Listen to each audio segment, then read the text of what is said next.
وہ حضور مشائخ ہیں، جب بھی ان سے کوئی ملتا تھا تو وہ احساس نہیں کر پاتا تھا کہ حضور مشائخ مجھے پہچانتے نہیں ہیں۔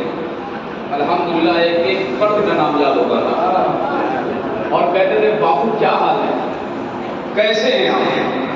یہ حضور مشائخ کا اخلاق تھا۔ جیسے میں آپ کو ایک بات بتاتا چلوں، آج لوگ سادات کرام کے تعلق سے بہت ساری باتیں کہتے ہیں، جن کا مدلل بیان سادات کے تعلق سے ابھی آپ نے سنا کہ سادات کرام کا طریقہ کیا ہے، سادات کرام نے پیغام کیا دیا ہے۔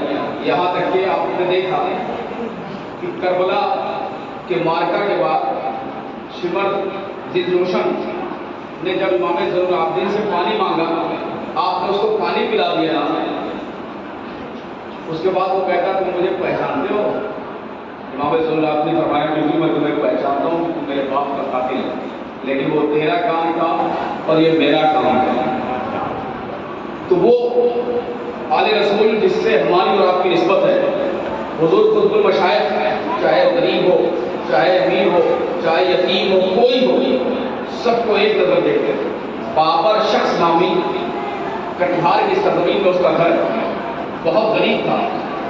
اس کی یہ چاہت تھی کہ حضور قطب المشائخ ایک رات میرے گھر قیام کر لیتے تھے۔ آج الحمدللہ اس کی حویلی بنی ہوئی ہے، جس پر نگاہ ڈال دیا حضور قطب المشائخ نے، آج وہ کامیاب ہوتا نظر آ رہا ہے۔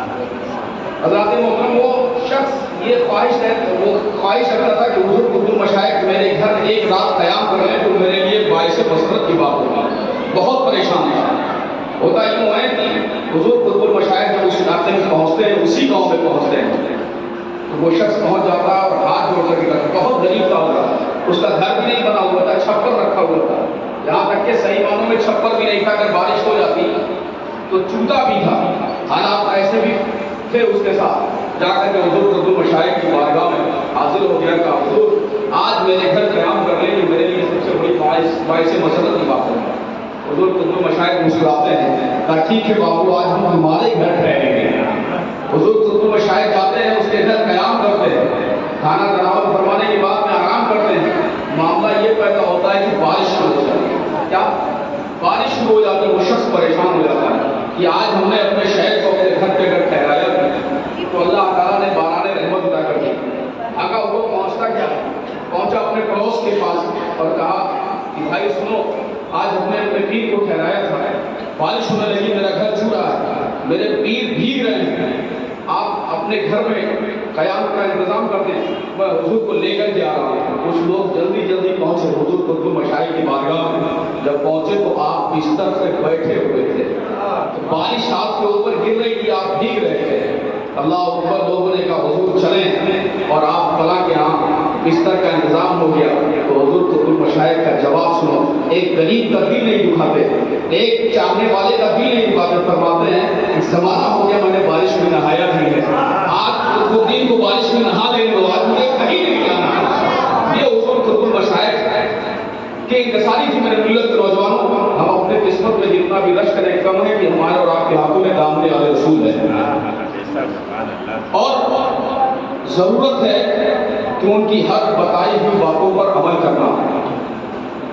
اور ایک بات اور بتاتا چلوں، یہ جو نوجوان بچے ہیں چاہے بوڑھے ہوں، میں گزارش کروں گا کہ اب ان کا جانشین حضور تاج الاسلام جن کو حضرت علامہ سید نظام الدین اشرف رشید الجیلانی علیہ رضوان کے نام سے جانتی ہو پہچانتی ہے۔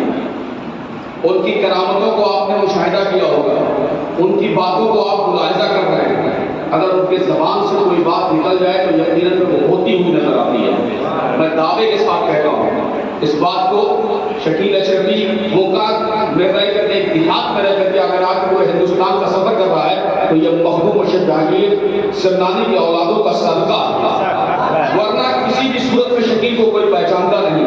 بس یوں کہہ لیجئے کہ میں کیا تھا کچھ نہیں تھا، حقیقت میں دوستوں نعت رسول نے مجھے شکیل بنا دیا۔ تو یہ سرکاروں کا کرم رہا، جو بے پناہ جس کو بھی چاہیں جسے چاہیں جیسے نواز دیں۔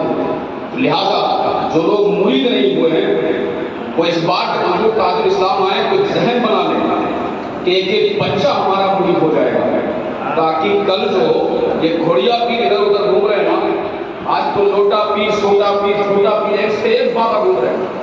ارے یار یاد رکھو ہمارے رسول سے بڑھ کر کے کوئی پیر نہیں ہے، تو آج ہمیں چاہیے کہ ہمارے رسول سے بیعت ہو جائیں، تاکہ کسی کے ہاتھ میں ہمارا ہاتھ نہ جائے، اور کل قیامت کے دن آل رسول کے ہاتھوں سے ہماری